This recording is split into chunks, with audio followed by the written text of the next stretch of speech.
High Commander Vex-Thompson of the Galactic Conquest Federation adjusted his ceremonial medals, which clinked against his exoskeleton as he strode into the War Council chamber.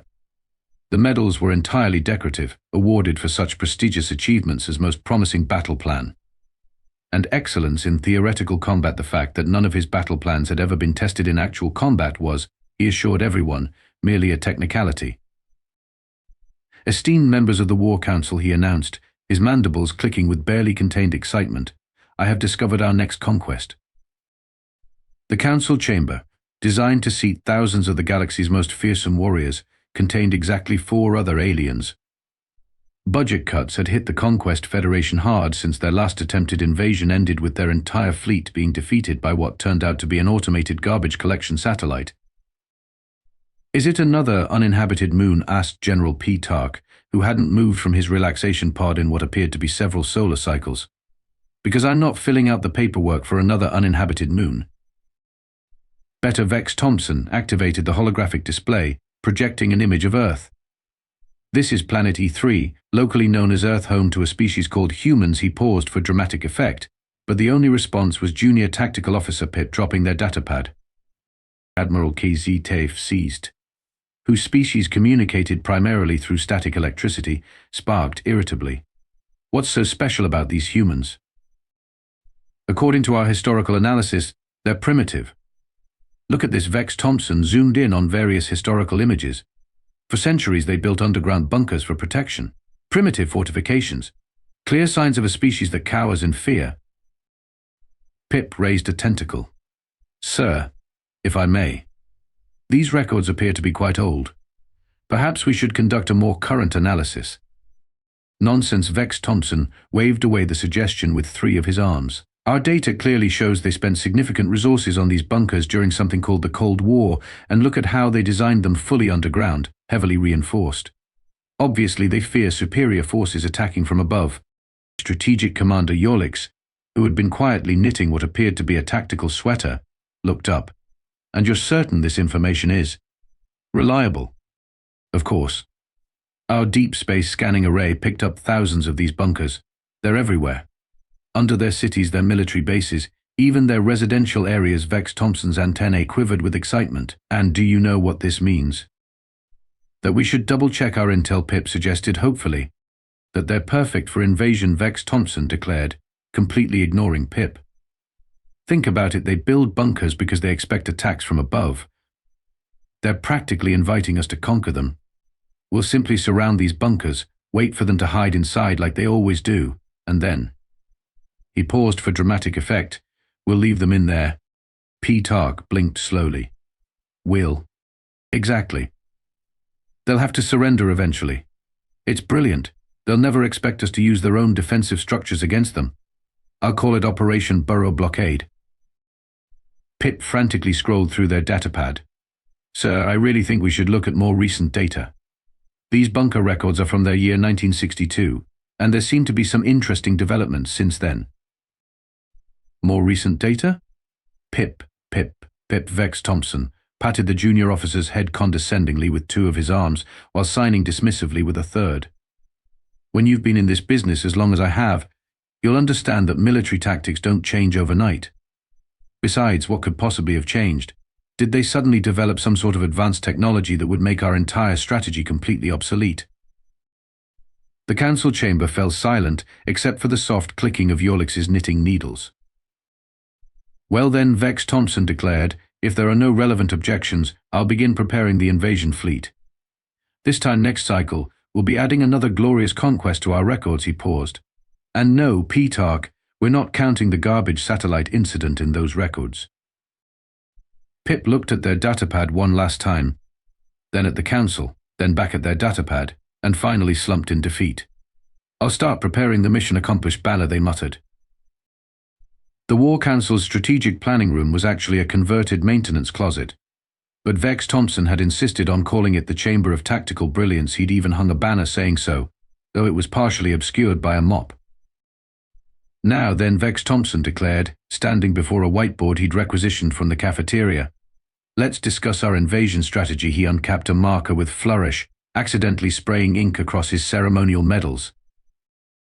Pip sat in the corner, surrounded by stacks of data tablets, occasionally muttering phrases like orbital defense grid and thermonuclear deterrence, while being steadfastly ignored by everyone else.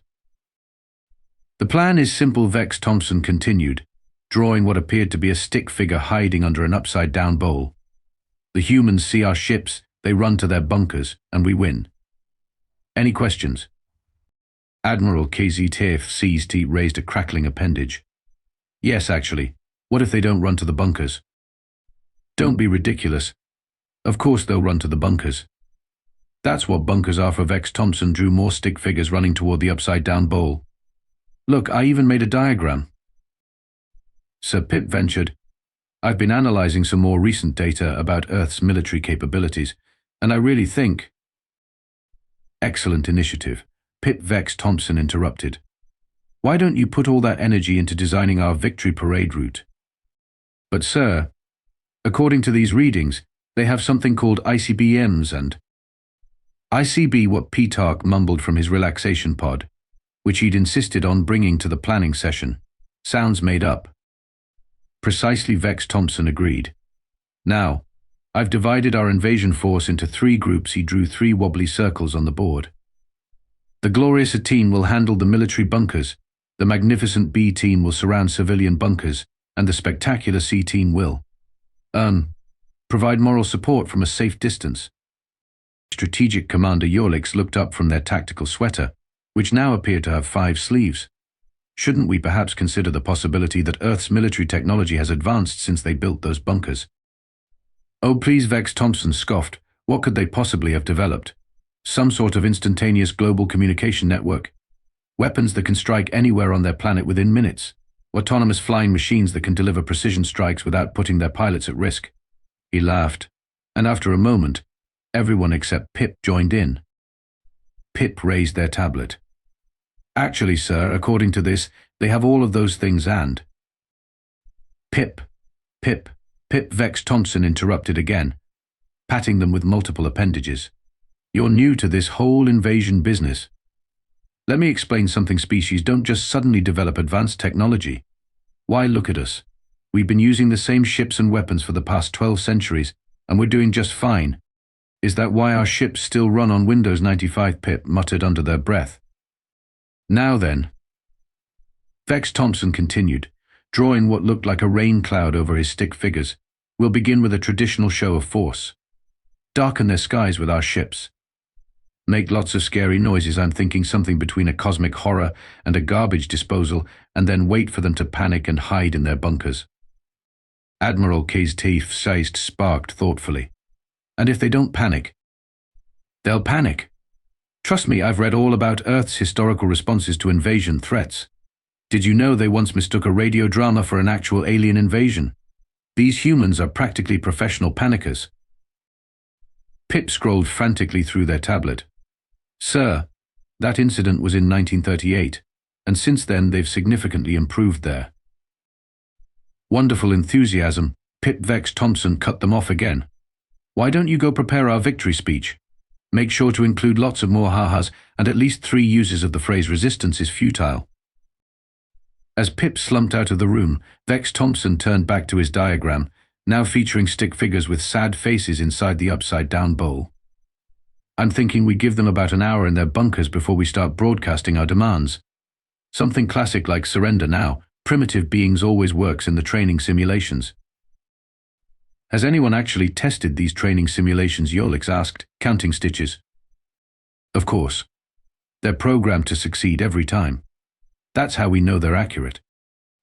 The council members exchanged glances, except for Petarch, who had fallen asleep in his pod. "Well then," Vex-Thompson declared, capping his marker with a flourish that left more ink on his medals, "I believe we have our strategy. We'll launch at dawn, or whatever passes for dawn in space. Does anyone know if space has dawn?" In the corridor outside, Pip was already updating their resume, adding attempted to prevent galactic embarrassment under special skills. Lieutenant Dana Rogers was having a perfectly normal Tuesday morning at NORAD when humanity made first contact with alien life. She'd just settled in with her 3rd cup of coffee when the radar systems lit up like a Christmas tree. Ma'am called out Specialist Thompson, no relation to any alien commanders, We're tracking approximately 300 unknown objects entering Earth's atmosphere. Diana said, taking another sip of coffee. That's different. She pressed the button that would simultaneously alert every major military command center on Earth, activate global defense protocols, and order another coffee from the break room. Priorities. Meanwhile, aboard the Galactic Conquest Federation's flagship, probably Victory, High Commander Vex-Thompson was practicing his evil laugh. Behold, he declared to his command crew, our ships darken their skies. Soon they will flee to their underground sanctuaries, and victory will be ours. He paused expectantly. Well, are they fleeing in terror yet? Pip, who had been assigned to monitor human communications after refusing to include enough mwahahas in the victory speech, checked their instruments. Sir, they appear to be drinking coffee. Coffee. Vex-Thompson's antennae twitched in confusion. Is that some sort of panic response? No, sir. And according to these readings, they've already activated their global defense network and, sir, they're launching aircraft. Perfect. They're evacuating their leaders to the safety of their bunkers. Actually, Sir Pip said, watching their display with growing concern, those appear to be fighter jets. Very advanced fighter jets. With very large weapons. Back on Earth, Dana was coordinating with air forces around the globe while finishing her coffee. All right, people, let's give our visitors a proper welcome. Somebody wake up the president. No, wait, they already tried that, and he just mumbled something about Space Force and went back to sleep. The first squadron of F-35s screamed past the alien fleet, causing several of Vex-Thompson's bridge crew to duck behind their consoles.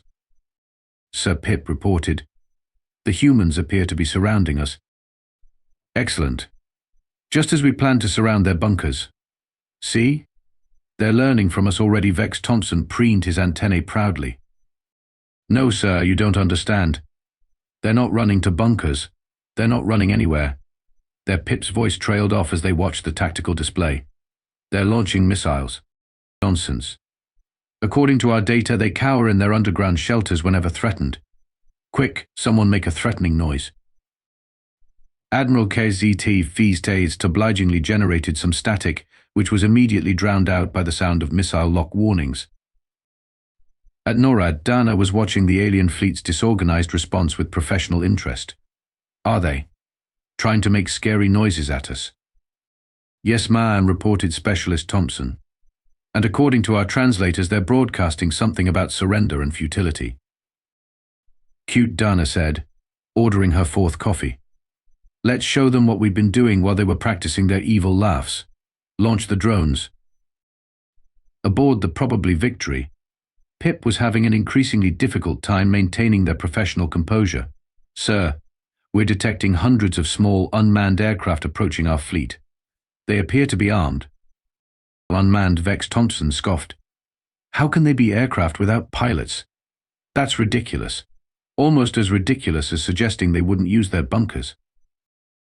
Sir General P. Tark called from his command pod, actually awake for once. Shouldn't they be running away by now?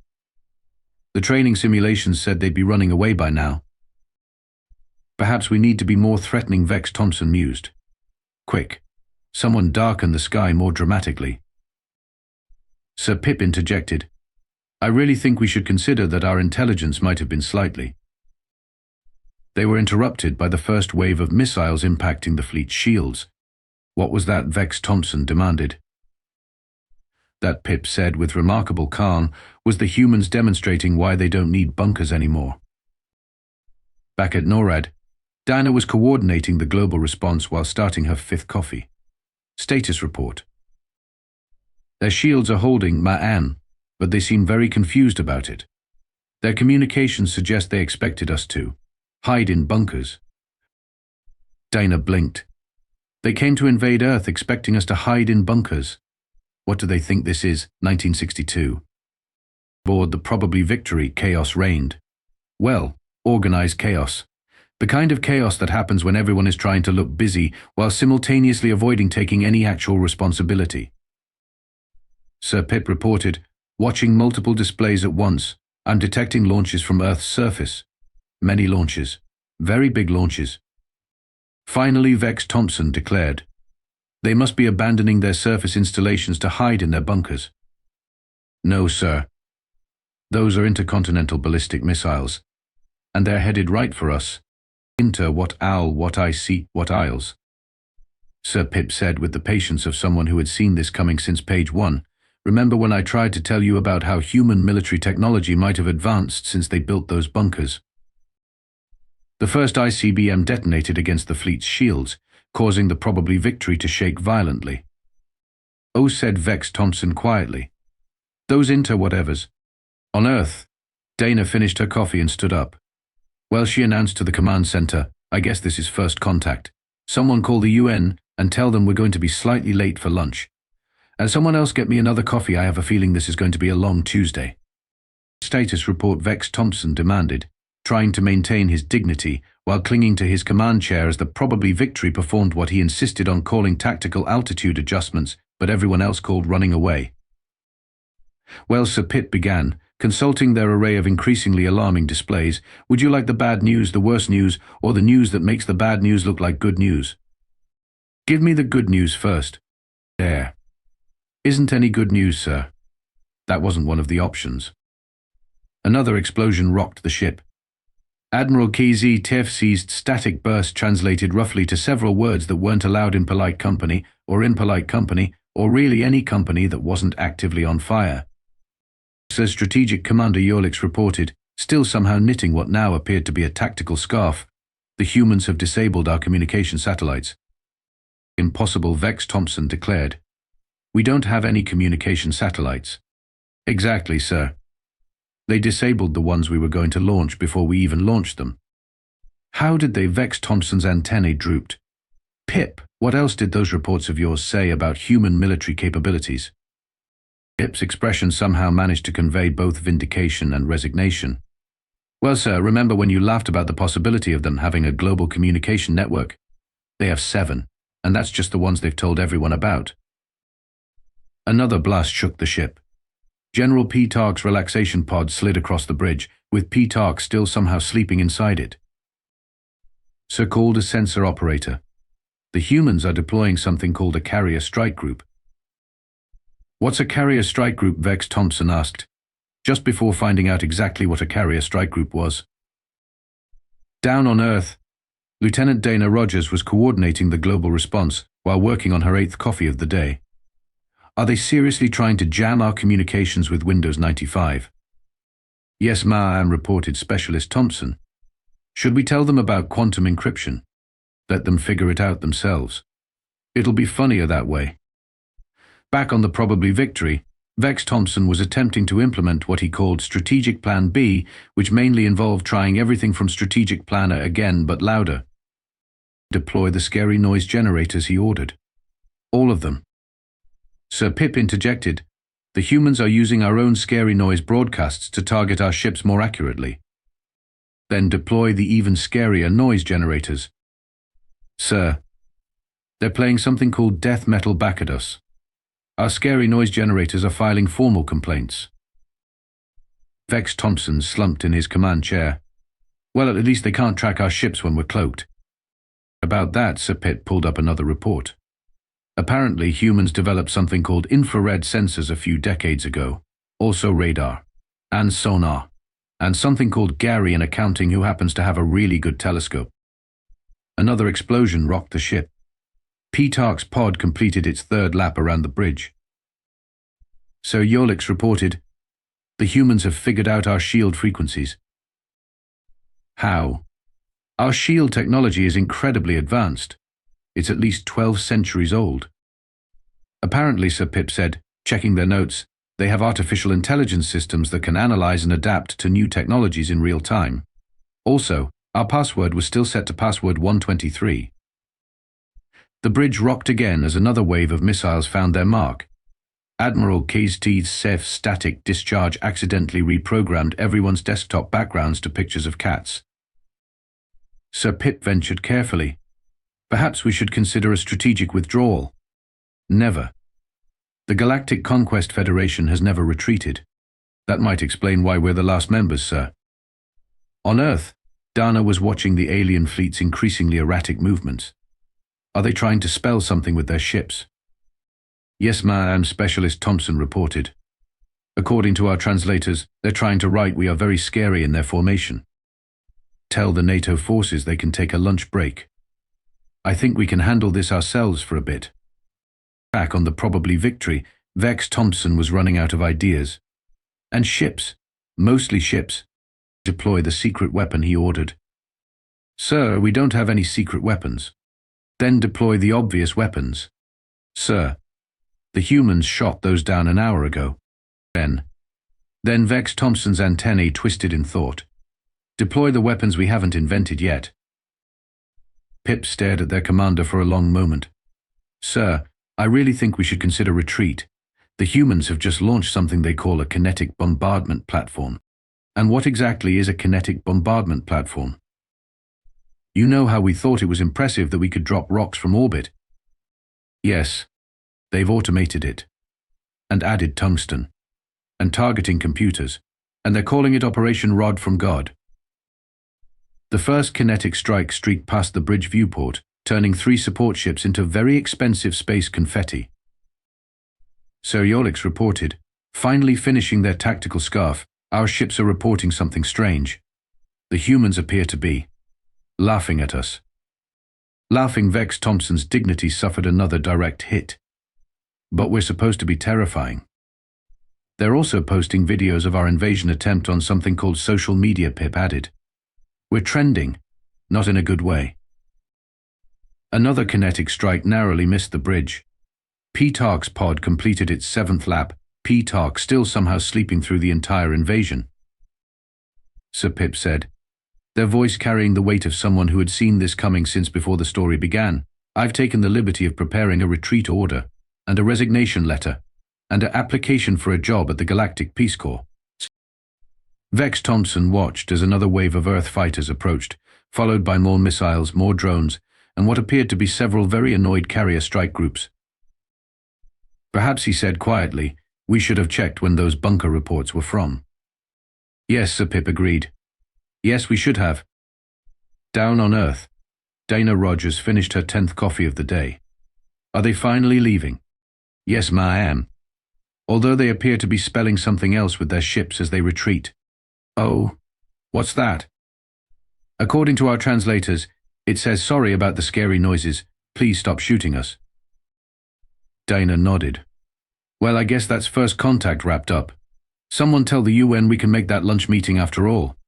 And get me another coffee. Writing the after-action report for this one is going to be interesting. The Emergency War Council meeting aboard the probably Victory was being held in what remained of the maintenance closet. The Chamber of Tactical Brilliance banner had caught fire during the retreat, leaving only the words Chamber of Tact, which Pip felt was ironically appropriate. This is fine, Vex-Thompson declared, pacing back and forth while various alarms blared in the background. Everything is completely fine. Sir Pip reported, checking their displays, the humans have captured 3 of our supply ships, reverse-engineered our technology, and are now using our own weapons against us. But more efficiently. See? They're learning from us. This invasion is going exactly as planned. Admiral KZ Tev sparked incredulously. Wasn't the plan for them to hide in bunkers? Plans can change. This is just an unexpected success. Another explosion rocked the ship. P-Tark's relaxation pod, now sporting several battle scars and a "How's my driving" bumper sticker, continued its endless journey around the room. Sir Strategic Commander Yolix said, now knitting what appeared to be a tactical blanket fort, the humans have decrypted our entire database. They're sending us memes about our invasion attempt. Memes. Vex-Thompson's antennae twisted in confusion. Yes, sir. Apparently, we're something called a galaxy brain moment. On Earth, Lieutenant Dana Rogers was coordinating the counteroffensive while starting her 15th coffee of the day. Status of the captured alien tech. We've improved their efficiency by 300%, Ma'am reported Specialist Thompson. Also, RD says their computer systems are adorable. They're running them in a virtual machine for nostalgia's sake. Back in the Chamber of Tact, Vex-Thompson was still clinging to his optimism with the same determination that he was clinging to his command chair. We still have our superior numbers. Sir Pip interjected, we lost contact with half the fleet an hour ago. Excellent. They must be executing a brilliant sneak attack. No, sir. The humans introduced a computer virus to our systems. All their screens are now displaying something called "Never Gonna Give You Up" on endless loop.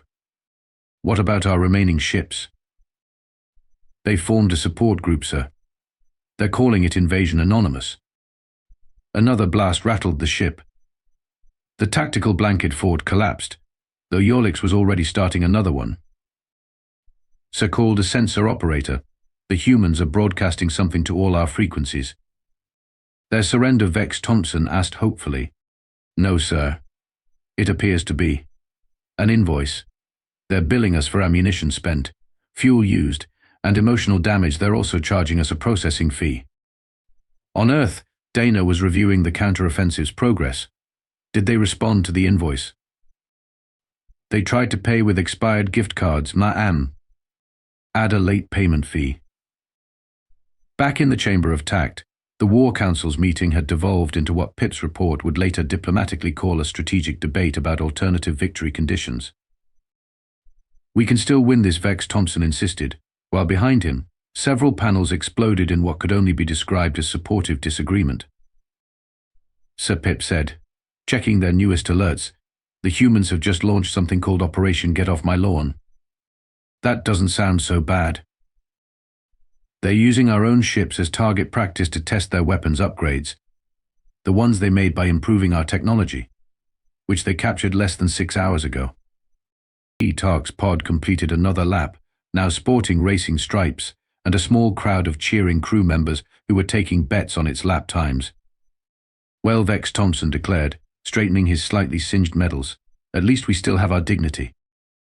At that exact moment, the humans hijacked their communication systems to broadcast a compilation video of the invasion's greatest failures, set to something called Yaki Sax. Sir Yolix reported from within their second tactical blanket fort, our remaining ships are voting on whether to surrender or just pretend this never happened. How dare they? The Galactic Conquest Federation never surrenders. Sir Pip said, showing him the results. They've already voted. They also voted you off the Christmas card list. Another explosion rocked the ship. The emergency lighting switched to disco mode, which no one could figure out how to turn off. The humans are broadcasting again, the sensor operator reported. More invoices. No, sir. They're offering us a discount on their updated version of our weapons if we surrender now. They're calling it a first-time invader special. Vex-Thompson stared at the tactical display, where the human forces were now arranging themselves in what appeared to be a giant smiling face. Perhaps, he said quietly, we should consider a temporary strategic repositioning. You mean retreat? Sir Pip asked hopefully. No, just a very fast moving away from the direction of danger, with extreme prejudice, and possibly screaming. On Earth, Dana finished her 20th coffee. Are they actually spelling tactical repositioning with their retreating ships? Yes, ma'am. Should we stop them? No. Let them have this one. Besides, their spelling is the most entertaining thing they've done all day. Back on the probably victory. Vex-Thompson made one final declaration: this isn't a defeat. It's just an extremely aggressive form of success in the opposite direction. Nobody bothered to argue. They were too busy watching P-Tark's pod break its own lap record. The final meeting of the Galactic Conquest Federation's War Council was being held in what was left of the probably victory's escape pod bay. The Chamber of Tact banner had been replaced with a hastily scrawled sign reading Chamber of Last Resorts. Status report, Vex-Thompson said, his voice carrying all the enthusiasm of someone reading their own obituary. Well, Sir Pip began, consulting their final report. The good news is we've set several records. Records for successful conquests. No, sir. Records for fastest military collapse in galactic history, most comprehensive strategic failure, and best unintentional comedy series. The humans are nominating us for something called an Emmy. The ship shuddered as another volley of human weapons found their mark. P-Tark's pod, now decorated with flame decals and sponsored by 3 different energy drink companies, continued its victory lap. Sir Strategic Commander Yolix reported from within what was now a tactical blanket fortress complete with guard towers. The humans have offered us terms for surrender. The Galactic Conquest Federation never surrenders, Vex-Thompson declared, just as the ship's artificial gravity failed, leaving him floating upside down. Actually, sir, Pip interjected. According to these documents I just found, we've surrendered 47 times. We just kept changing our name afterward. Apparently, we used to be the Galactic Victory Alliance, the Interstellar Triumph Federation, and briefly, Bob's Cosmic Conquest Emporium. On Earth, Lieutenant Dana Rogers was preparing to end her very long Tuesday. Final status report. The alien fleet is in full retreat, Ma'am reported Specialist Thompson, though they're insisting on calling it a strategic reverse advance. And the captured technology. We've improved it so much that their own ships are asking if they can defect to our side. Also, their Windows 95 systems have finally finished installing updates. Back on the probably Victory, the final evacuation was underway. The ship's computer had joined the general mutiny and was playing the final countdown on all speakers. We can still turn this around, Vex-Thompson insisted, while floating past his command chair. I have a plan. Sir Pip said gently, with all due respect, your plans are why we're now listed in the Galactic Encyclopedia under cautionary tales. Admiral Kez-Et Fuzzy's final static burst translated roughly to I should have gone into space accounting. The ship's computer, having achieved sentience through sheer second-hand embarrassment, began playing Another One Bites the Dust. Fine, Vex-Thompson finally declared, his medals now floating around him like a small, shiny asteroid field. I hereby officially declare this invasion postponed indefinitely. Sir Pip reported, checking their final alert. The humans have just classified Earth in the galactic database. They've labeled it just don't. Seriously. Don't. In the aftermath, the Galactic Conquest Federation underwent some significant changes. Vex-Thompson retired to write a best-selling memoir titled How Not to Invade Earth, a memoir in several explosions.